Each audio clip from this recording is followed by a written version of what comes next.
దేవునికి స్తోత్రములు. అందరికీ వందనాలండి.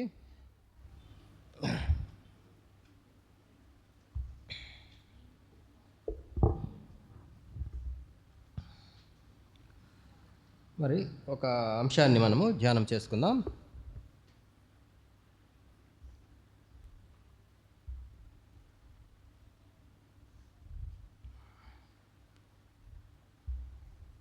మార్కు సువార్త 6వ అధ్యాయంలో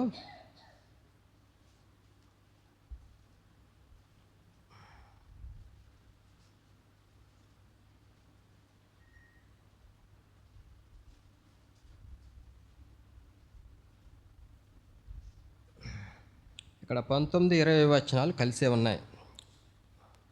19-20 వచనాలు కలిసే ఉన్నాయి కదా. ఆ వాక్యాన్ని చదువుకుందాం, లేకపోతే సరే రెండో చదువుకుందాం. 19-20 వచనాలు. హేరోదియ అతని మీద పగబట్టి అతన్ని చంపింపగోరెను, కానీ ఆమె చేత కాకపోయెను. ఎందుకనగా యోహాను నీతిమంతుడను పరిశుద్ధుడు నగు మనుష్యుడని హేరోదు ఎరిగి అతనికి భయపడి అతని కాపాడుచు వచ్చెను. మరియు అతని మాటలు వినినప్పుడు ఏమి చేయను తోచకపోయినను సంతోషముతో వినుచుండెను. దేవునికి స్తోత్రాలు. మరి ఈ మాటలు మనం సాధారణంగా మామూలుగా ధ్యానం చేసుకుంటూ ఉంటాం, మామూలుగా చదివేసుకుంటూ ఉంటాం. కానీ ఇందులో ఒక చిన్న విషయాన్ని నేను ధ్యానం చేద్దాం. ఇక్కడ బాప్తిస్మమిచ్చే యోహానును గురించిన విషయమును హేరోదు చెప్తున్నాడు. హేరోదు ఏ విధంగా ప్రవర్తించాడో బాప్తిస్మమిచ్చే యోహాను పట్ల అన్నది ముఖ్యంగా ఈ వచనంలో చూస్తున్నాం. మరి బాప్తిస్మమిచ్చే యోహాను పరిశుద్ధుడని, ఆయన మరి ప్రవక్త అని, ఆయన్ని గౌరవించి ఆయన మీద భయభక్తులు కలిగి ఆయనను కాపాడుతూ ఉన్నట్టు ఇక్కడ చూస్తున్నాం మనము. కానీ హేరోదు యొక్క భార్య, లేదా హేరోదు యొక్క సహోదరుని భార్య అయిన హేరోదియ అతని మీద పగబట్టి, అంటే యోహాను బాప్తిస్మమిచ్చే యోహాను మీద పగబట్టి అతన్ని చంపించాలని కోరింది, అతన్ని చంపించాలని అనుకుంది. మరి హేరోదియ యొక్క ప్రవర్తన చూస్తున్నాం. బాప్తిస్మమిచ్చే యోహాను మీద పగ కక్ష కలిగి ఉన్నది హేరోదియ, చంపించాలని అనుకుంటూ ఉన్నది. కానీ హేరోదేమో ఏమనుకుంటున్నాడండి? ఎందుకనగా యోహాను నీతిమంతుడును పరిశుద్ధుడు నగు మనుష్యుడని హేరోదు ఎరిగి అతనికి భయపడి అతని కాపాడుచు వచ్చెను అని మాట చూస్తున్నాం మనం. మరి హేరోదియ ప్రవర్తన ఆయన ఎట్లయినా చంపించాలి అని చూస్తుంది. మరి హేరోదు అనుకుంటున్నాడు యోహాను నీతిమంతుడు పరిశుద్ధుడు ప్రవక్త అని ఎరిగి అతనిందు భయపడి కాపాడుతూ వస్తున్నాడంట. దేవునికి స్తోత్రాలు. మరి ఇక్కడ హేరోదు అతన్ని కాపాడుతూ వస్తున్నాడు, మంచిది, చాలా సంతోషం, చాలా మంచి పని చేశాడు హేరోదు. తర్వాత విషయం చూద్దాం. ఇంకా ఏముందండి అక్కడ అంటే, కాదు అదే వచనంలో అతన్ని కాపాడుతున్నాడు. బాప్తిస్మమిచ్చే యోహాను అంటే గౌరవం ఉంది, భయం ఉంది, భక్తి ఉన్నది, మర్యాద ఉన్నది, అన్నీ ఉన్నాయి. కానీ ఏం చేస్తున్నాడు? అతని మాటలు వినినప్పుడు, ఇప్పుడు బాప్తిస్మమిచ్చే యోహాను యొక్క మాటలు కూడా వింటున్నాడు. అంటే ఆయన దగ్గరికి వెళ్తున్నాడు, ఆయన చెప్తున్నా లేదా బాప్తిస్మమిచ్చే యోహాను చెప్తున్న మాటలు వింటున్నాడు. ఎట్లా వింటున్నాడు? సంతోషంతో వినుచుండని అని ఉంది కదా. సంతోషంతో వింటున్నాడు. బాప్తిస్మమిచ్చే యోహాను మాటలు సంతోషంతో వింటున్నాడు. బాప్తిస్మమిచ్చే యోహాను మాటలు సంతోషంతో వింటున్నాడు. ఎందుకంటే మరి బాప్తిస్మమిచ్చే యోహాను ప్రవక్త, గొప్పవాడు, ప్రవక్త, దైవభక్తి కలిగినవాడు, పరిశుద్ధుడు అని తెలుసుకున్నాడు. కాబట్టి ఆయన కాపాడుతూ వస్తున్నాడు. మంచిది, చాలా సంతోషం. ఆయన మాటలు వింటున్నాడు, ఇంకా సంతోషం, చాలా మంచిది. కానీ ఏముందో చూడండి అక్కడ. ఆయన మాటలు వింటున్నాడు, కానీ ఏంటంట విషయం అక్కడ, ఏమి ఏమి చేయను తోచకపోయినను అని ఉంది. చూసారా ఏముందండి అక్కడ ఆ వచనంలో? ఆయన మాటలు వినినప్పుడు ఏమి చేయను తోచకపోయినను, ఏం చేయాలో అర్థం కాలేదు. అంటే డిసైడ్ చేసుకోలేకపోతున్నాడు.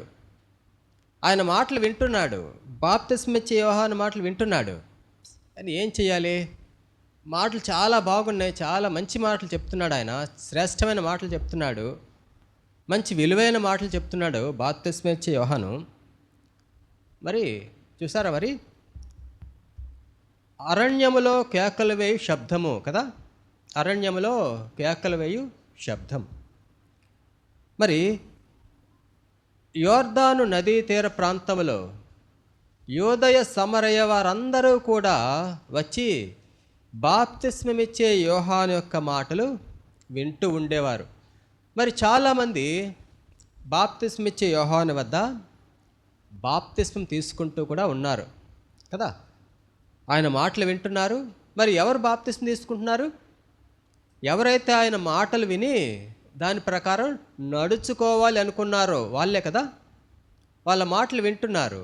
బాప్తిస్మిచ్చే యోహాను దేవుని మాటలు చెప్తున్నాడు, దేవుని రాజ్యము సమీపంగా ఉన్నది, మీరు మారు మనస్సు పొందండి, రక్షణ పొందండి అని దేవుని మాటలు చెప్తున్నాడు బాప్తిస్మిచ్చే యోహాను.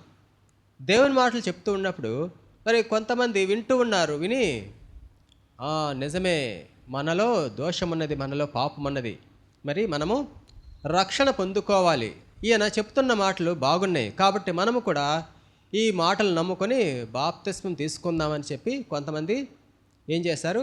బాప్తిస్మం ఇచ్చే యోహానుతోటి బాప్తిస్మం తీసుకున్నారా లేదా? తీసుకున్నారు. కానీ చాలామంది పరిసయ్యులు, శాస్త్రులు వారేమో తీసుకోలేదు. ఎందుకంటే తృణీకరించారు.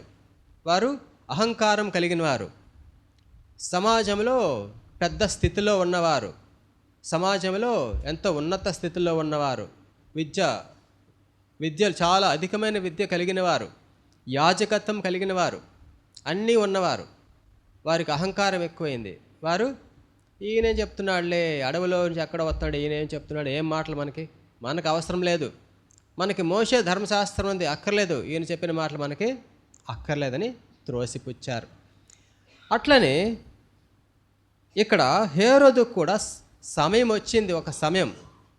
హేరోదు కూడా మరి బాప్తిస్మం ఇచ్చే యోహాను యొక్క మాటలు విన్నాడు. చాలా మంచి మాటలు, చాలా బాగున్నాయి, దేవుని సంబంధమైన మాటలు, పరలోక సంబంధమైన మాటలు, రక్షణార్థమైన మాటలు చాలా బాగున్నాయి. చాలా సంతోషంగా వింటున్నాడు. కానీ ఏం చేయాలో తోచట్లేదు ఆయనకి. ఎటు డిసైడ్ చేసుకోలేకపోతున్నాడు. అటెళ్ళాలా, ఇటెళ్ళాలా, దాటి అటువైపు వెళ్ళాలా, లేకపోతే ఎక్కడే ఉండిపోవాలా అన్నది ఆయన ఏమంటాము నిర్ణయించుకోలేకపోతున్నాడు అనమాట. ఆయన నిర్ణయించుకోలేకపోతున్నాడు. ఇది సత్యమే, ఈయన మంచి మాటలు చెప్తున్నాడే, ఈయన మంచి మాటలు చెప్తున్నాడు, మరి ఈయన మాటలు మనం అనుసరించి దాన్ని పాటిద్దామా? చాలా సంతోషంగా ఉంటామేమో, ఆనందం, రక్షణ దొరుకుతుందేమో అని రక్షణ పొందుకోలేకుండా ఉన్నాడు. మరియు చీపో అవతలికి పోరా అని పూర్తిగా అవతలికి నెట్టేయటం కూడా లేదు. నువ్వేంటి నాకు చెప్పేది, పోరా అవతలికి అని బాప్తిస్మం ఇచ్చే యోహాను అవతలికి నెట్టేయటం లేదు కూడా. కానీ ఏం చేస్తున్నాడు? శ్రద్ధతో, సంతోషంతో వింటున్నాడంట. చూసారా, ఏమీ తోచకపోయినను సంతోషంతో వింటున్నాడంట. మరి నేడు కూడా సంఘంలో అట్లాంటి ప్రజలున్నారు. నేడు కూడా సంఘంలో అట్లాంటి ప్రజలున్నారు. ఏంటండి, మరి యేసుక్రీస్తు ప్రభువుల వారి మాటలు చెప్పినప్పుడు, లేదా సువార్త చెప్పినప్పుడు, వాక్య ధ్యానము బోధిస్తూ ఉన్నప్పుడు వింటూ ఉంటారు. అబ్బా, చాలా మంచి మాటలు, చాలా శ్రేష్టమైన మాటలు, చాలా గొప్ప మాటలు చెప్పబడుతున్నాయి మనకి, చాలా మధురంగా ఉన్నాయి, చాలా వినసొంపుగా ఉన్నాయి, అబ్బా చాలా అందంగా ఉన్నాయి అని చాలామంది ఆ శ్రేష్టంగా వింటూ ఉంటారు, ఆనందంగా వింటూ ఉంటారు. కానీ అసలు విషయం ఏంటంటే ఎటూ తోచక ఏం చెయ్యాలో తోచట్లేదు మనుషులకి. చాలామందికి తోచటం లేదు. వింటూ ఉంటారు, ఎటూ తోచటం లేదు మనుషులకి. ఏం చేయాలో అర్థం కావట్లేదు మనుషులకి. నిర్ణయించుకోలేకపోతున్నారు మనుషులు. సంఘంలో ఉన్నవారి గురించి మాట్లాడుతున్నాం మనం ఇప్పుడు. సంఘంలో ఉన్న మనుష్యులు, సంఘమునకు అటెండ్ అవుతున్న మనుష్యులు, ఆరాధనకు వాక్య ధ్యానమునకు వస్తూ ఉన్న మనుష్యులు, దేవుని వద్దకు వస్తూ ఉన్నారు, ఆరాధన చేస్తూ ఉంటారు, దేవుని మాటలు వింటూ ఉంటారు, చాలా ఇక్కడ శ్రద్ధతో ఆనందంతో వింటూ ఉన్నారు. కానీ చాలాసార్లు చాలామంది మనుషుల జీవితాల్లో వాళ్ళకి ఎటూ తోచక ఉన్నారు. చెబుతుంది మనకు కాదులే, అది మంది కాదులే. చాలాసార్లు అనుకుంటూ ఉంటాం, అరే వాక్యం బోధిస్తూ ఉంటే, వాక్యము అందరి కొరకు, వాక్యం అందరికీ బోధించబడుతుంది, వాక్యం మనకు కాదులే, అది ఇంకొకళ్ళ గురించి చెప్తున్నబడి ఆ వాక్యం మంది కాదు అని మనుష్యులు ఎటూ తోచక నిర్ణయం తీసుకోలేకుండా ఉంటున్నారు. అందుకే చూడండి, చాలామందికి వాక్యం బోధిస్తున్నప్పుడు చాలా నిద్ర వచ్చేస్తాయి, చాలా ఆనందంగా ఉంటుంది. ఎంత ఆనందంగా ఉంటుందంటే మంచి నిద్ర వచ్చేస్తుంది వాక్యం చెప్తున్నప్పుడు చాలాసార్లు కదండి. వాక్యం చెప్తున్నప్పుడు చాలామంది ఈజీగా పడుకోవచ్చు చక్కగా, ఎందుకంటే ఆనందంతో వింటూ ఉంటారు వాళ్ళు. కాబట్టి ఆనందం ఎక్కువైపోయి చక్కగా నిద్రలోకి కూడా వెళ్ళిపోతూ ఉంటారు. సరే, ఎందుకంటే ఎటు తోచకుండా ఉంటున్నారు అన్నమాట వారు. మరి అట్లాంటి వారి గురించి ఒక మాట చెప్పబడింది చూడండి. మార్కు సువార్తలోనే 4వ అధ్యాయం 16లో ఒక మాట చూద్దాం. మార్కు సువార్త 4:16లో ఒక మాట ఉంది చూడండి.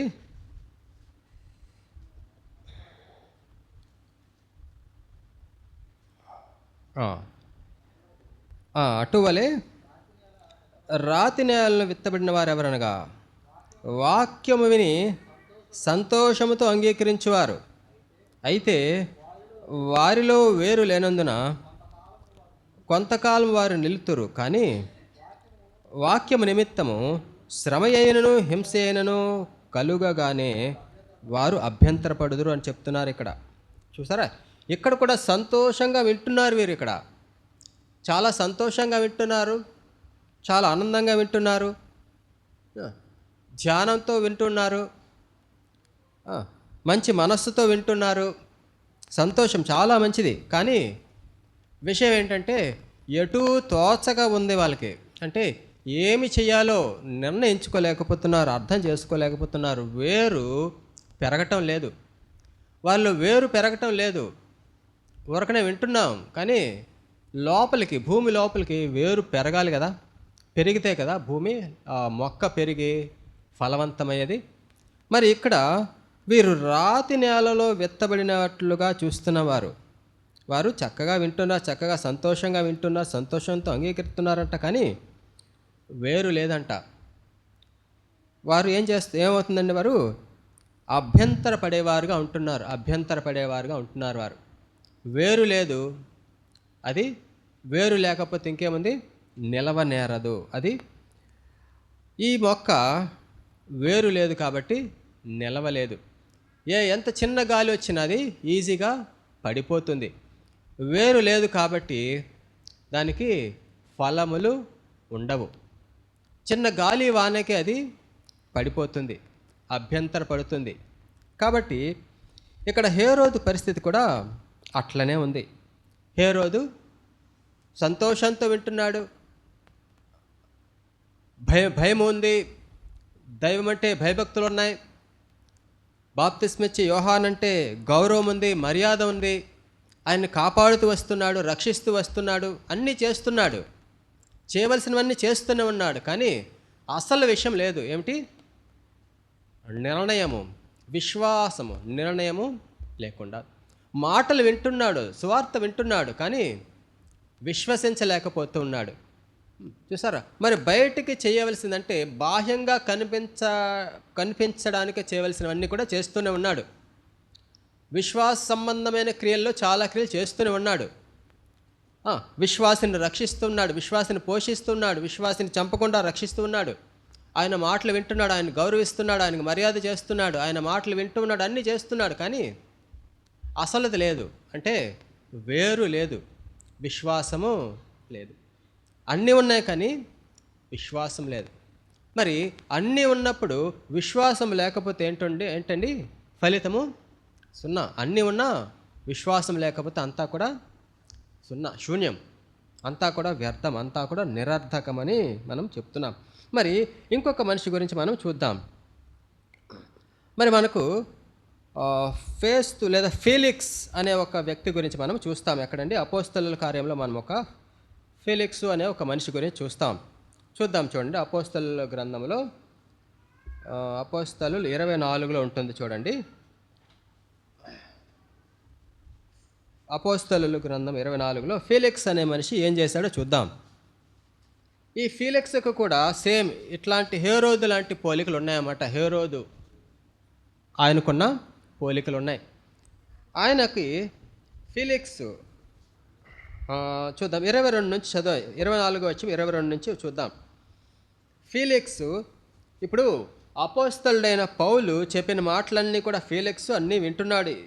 ఈ 24 అధ్యాయంలో. మరి 22వ వచనంలో చూస్తే ఫీలిక్స్ ఈ మార్గమును గురించి బాగుగా ఎరిగిన వాడై సహస్రాధిపతి అయిన లూసియా వచ్చినప్పుడు మీ సంగతి నేను విచారించి తెలుసుకుందనని చెప్పి విమర్శ నిలుపు చేసెను. మరియు అతని విడిగా కావలిలో ఉంచి అతనికి పరిచారము చేయుటకు అతని స్వజనులలో ఎవరిని ఆటంకపరచకూడదని శతాధిపతికి ఆజ్ఞాపించెను. చూసారా? మరి ఇక్కడ ఫీలిక్స్ అనే వ్యక్తిని కూడా చూస్తున్నాం. ఈ ఫీలిక్స్ అనే వ్యక్తి, ఆయనకు కూడా మరి హేరోదు యొక్క క్యారెక్టర్స్, లక్షణాలు ఉన్నాయి. ఆ ఫీలిక్స్ చూడండి, ఆ మార్గమును గురించి బాగుగా ఎరిగిన వాడి అంట. మార్గం గురించి అంటే ఆ సువార్త గురించి, ఇప్పుడు పౌలు ప్రకటించిన సువార్త గురించి బాగుగా ఎరిగిన వాడేనంట, బాగా తెలుసుకున్న వాడేనంట. ఇక్కడ సువార్త బాగా తెలిసిన వాడంట ఫీలిక్స్. సరే, విమర్శ తర్వాత చేద్దాంలే అని చెప్పి అక్కడ విమర్శ నిలుపు చేసి, ఇప్పుడు పౌలుకి చక్కగా గౌరవ మర్యాదలు ఏమీ కూడా లోటు కాకుండా చేయండి, పౌలుకి ఎక్కడా కూడా మర్యాదలు లోటు కాకుండా చూసుకోండి అని తన శతాధిపతికి ఆజ్ఞాపించాడంట. చూస్తారు, అతన్ని విడిగా కావలిలో ఉంచి అతనికి పరిచారం చేయుటకు అతని స్వజనులలో ఎవరిని కూడా ఆటంకపరచొద్దు అని ఆజ్ఞాపించాడంట. అంటే ఎవరిని కూడా ఆటంకపరచొద్దు, మీరు ఆయనకు కావలసినదన్నీ కూడా ఆయనకు దొరికేలా చూడండి, ఆయనకు ఎవరైనా కలవడానికి వస్తే ఎవరిని ఆటంకపరచొద్దు అని చక్కగా స్పెషల్ ట్రీట్మెంట్ ఇస్తున్నాడు పౌలుకి. ఇక్కడ చక్కని స్పెషల్ ట్రీట్మెంట్ ఇస్తున్నాడు ఇక్కడ ఫీలిక్స్. సరే, తర్వాత కొన్ని దినములైన తర్వాత ఫీలిక్స్ యూదురాలైన ద్రుసిల్లా అను తన భార్యతో కూడా వచ్చి పౌలును పిలిపించి క్రీస్తు యేసునందలి విశ్వాసమును గురించి అతడు బోధింపగా వినెను.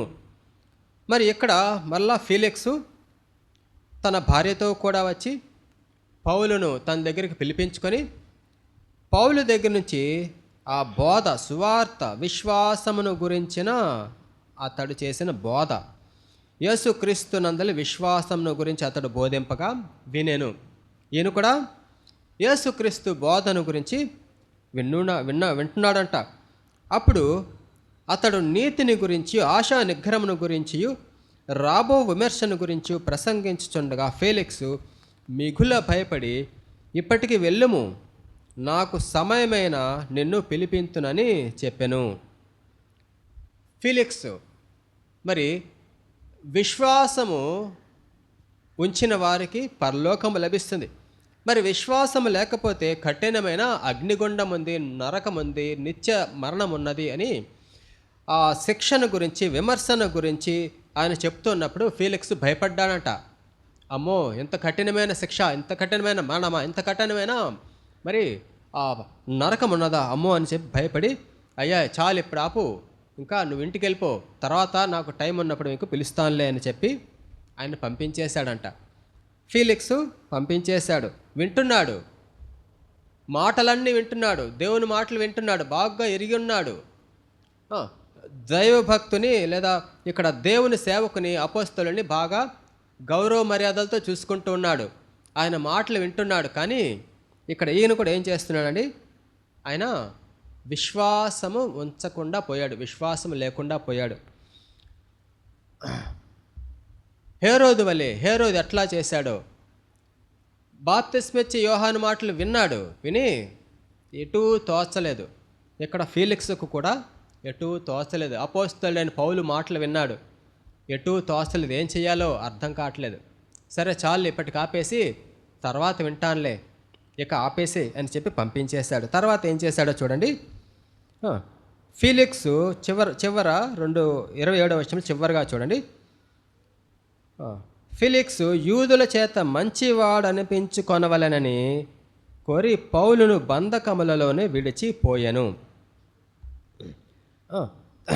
తర్వాత ఫీలిక్స్ ఏమనుకున్నాడు, పౌలు దగ్గర నుంచి తనకి డబ్బులు దొరుకుతాయి, లంచం దొరుకుతుంది, ద్రవ్యం దొరుకుతుందని ఆశించాడంట. మాటి మాటికి అతన్ని పిలిపించి అతనితో సంభాషణ చేశాడంట ఫీలిక్స్ 26వ వచనంలో. మరి చివరిగా ఆ ఫీలిక్స్ యొక్క ఆ టర్మ్ అంటే ఫీలిక్స్ యొక్క బాధ్యత అక్కడ అయిపోయినప్పుడు అతనికి ట్రాన్స్ఫర్ అయిపోయింది. అప్పుడు ఫీలిక్స్ ఈ పౌలును విడిచిపెట్టకుండా యూదులందరితోటి మంచివాడు అనిపించుకోవాలని అక్కడే ఆయన విడిచిపెట్టి బంధకముల్లోనే విడిచిపెట్టి వెళ్ళిపోయాడంట. ఇక్కడ ఫీలిక్స్ను కూడా చూస్తున్నాం సేమ్. అక్కడ హేరోదును చూసాము లూకాసు వార్తలో. మరి ఇక్కడ అపోస్తలుల గ్రంథంలో ఫీలిక్స్ అనే వ్యక్తిని కూడా చూస్తున్నాం. దేవుని మాటలు వింటున్నారు, దేవునందు భయభక్తులు కలిగిన వారిని గౌరవిస్తున్నారు, ఆదరిస్తున్నారు, భయభక్తులు కలిగి ఉన్నారు, దేవుని మాటలు వింటున్నారు. కానీ ఎటూ తోచక నిర్ణయం తీసుకోలేకుండా ఉన్నారు. లోకస్తులతో మంచివారు అనిపించుకోవాలని, లోకముతో మరి సంబంధాలు తెంచుకోకూడదని, లోకములో అందరి చేత మంచివారు అనిపించుకోవాలని నిర్ణయం తీసుకోలేకుండా ఉన్నారు. నేడు కూడా చాలామంది అట్లాంటి స్థితిలోనే ఉన్నారు. నేడు కూడా చాలామంది సంఘంలో అట్లాంటి స్థితిలోనే ఉన్నారు. స్వార్థ బోధించేటప్పుడు మనుష్యులు చాలామంది దేవుని వద్దకు రావటం లేదు. వారు వినటానికి వింటూ ఉంటారు. దేవునందు భయభక్తులు కలిగిన వారిని లేదా దేవుని సేవకులను, దేవుని సువార్థికులకు చక్కగా గౌరవిస్తారు, ఆదరిస్తారు, మంచిగా చూస్తారు, మంచి సంతోషం. కానీ దేవుని మాటలు వింటుంటారు, కానీ నిర్ణయం తీసుకోలేకుండా ఉన్నారు. అంటే విశ్వాసము ఉంచకుండా ఉంటున్నారు. ఎందుకంటే లోకస్తులతో మంచివారు అనిపించుకోవాలని, లోకములో మంచివారు అనిపించుకోవాలని. అందుకని వారు దేవుని యొక్క రక్షణను వారు తీసుకోలేకుండా లేదా స్వీకరించకుండా ఉంటూ ఉన్నారు. ఇక్కడ హేరోదు చేసినట్లుగా, ఫీలిక్స్ చేసినట్లుగా లోకములో మనుషుల్లో చాలామంది అట్లనే చేస్తున్నారు. దేవునందు విశ్వాసం ఉంచకుండా ఉంటున్నారు. అంతేకాకుండా సంఘము లోపల ఉన్నవారు కూడా వింటూ ఉంటారు, కానీ పాటించకుండా ఉంటున్నారు. వింటూ ఉంటారు దేవుని వాక్యము, ఎన్నో సంవత్సరాలుగా, దశాబ్దాలుగా వింటూ ఉంటాం దేవుని వాక్యాల్ని, దేవుని మెసేజ్లు వింటూ ఉంటాం, దేవుని మాటలు మనం చదువుతూ ఉంటాం, దేవుని వాక్యం చదువుతూ ఉంటాం, దేవునందు భయభక్తులు కలిగి ఉన్నాం, దేవుని సేవకులను, దేవుని పిల్లలను ప్రేమిస్తున్నాం, మంచి చాలా సంతోషం. కానీ దేవుని మాటలు చెప్పిన విధంగా మనము అవలంబించుట లేదా పాటించుట, అది కదా ప్రధానము. పాటించుట, వినువారు కాదు. విశ్వాసం అంటే వినుట కాదు కదా, విశ్వాసం అంటే పాటించుట. వినువారు నీతిమంతులు కాదు, కానీ విని దానిని పాటించేవారు కదా నీతిమంతులు. అట్లనే సంఘంలో కూడా వేరు పెరగాలి, విశ్వాసులకు వేరు పెరగాలి, భూమిలో ఇంకా పాతుకుపోయి విశ్వాసములో పెరగాలి. మరి కదలని స్థిరమైన చెట్టు వలె, అది కూడా ఫలించే చెట్టు వలె మారాలని విశ్వాసాలను దేవుడు కోరుకుంటున్నారు.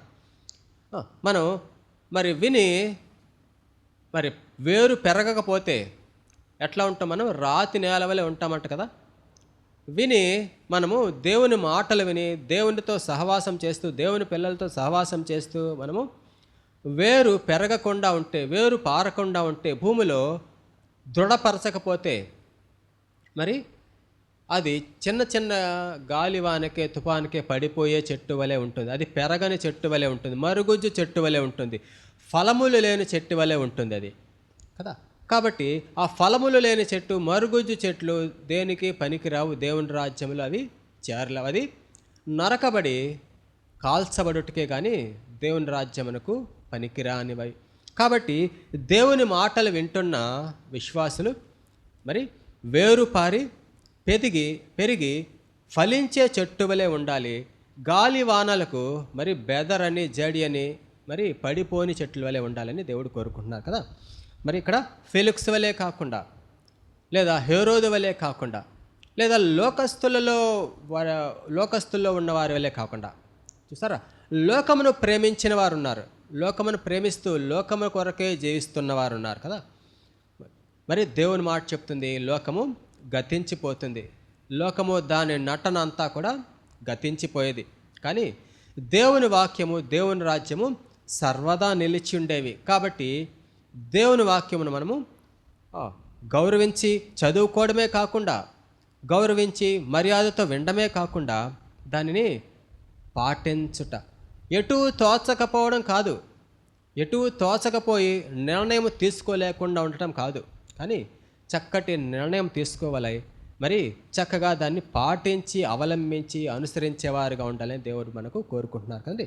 మరి ఆ విధంగా మనము దేవుని మాటలను మనలో వేరుపారి మనము ఎదిగి, విశ్వాసములో ఎదిగి అంటే ఏదో పెద్దగా హైట్ అయిపోయిన కాదు, విశ్వాసములో ఎదిగి ఫలించే చెట్టు వలె, పెద్ద చెట్టు వలె, ఫలించే చెట్టు వలె, మరి ఈ లోకంలో గాలి వానలకు పడిపోకుండా స్థిరంగా నిలిచుండే చెట్టు వలె మనమందరం ఉండాలని దేవుడు కోరుకుంటున్నారు. మరి మనందరం కూడా ఆ విధంగా ఎదుగుదాం, ఫలించే చెట్టు వలె ఉందాం, దేవుని ద్వారా మనము మరి బలం పొందుకుందాం.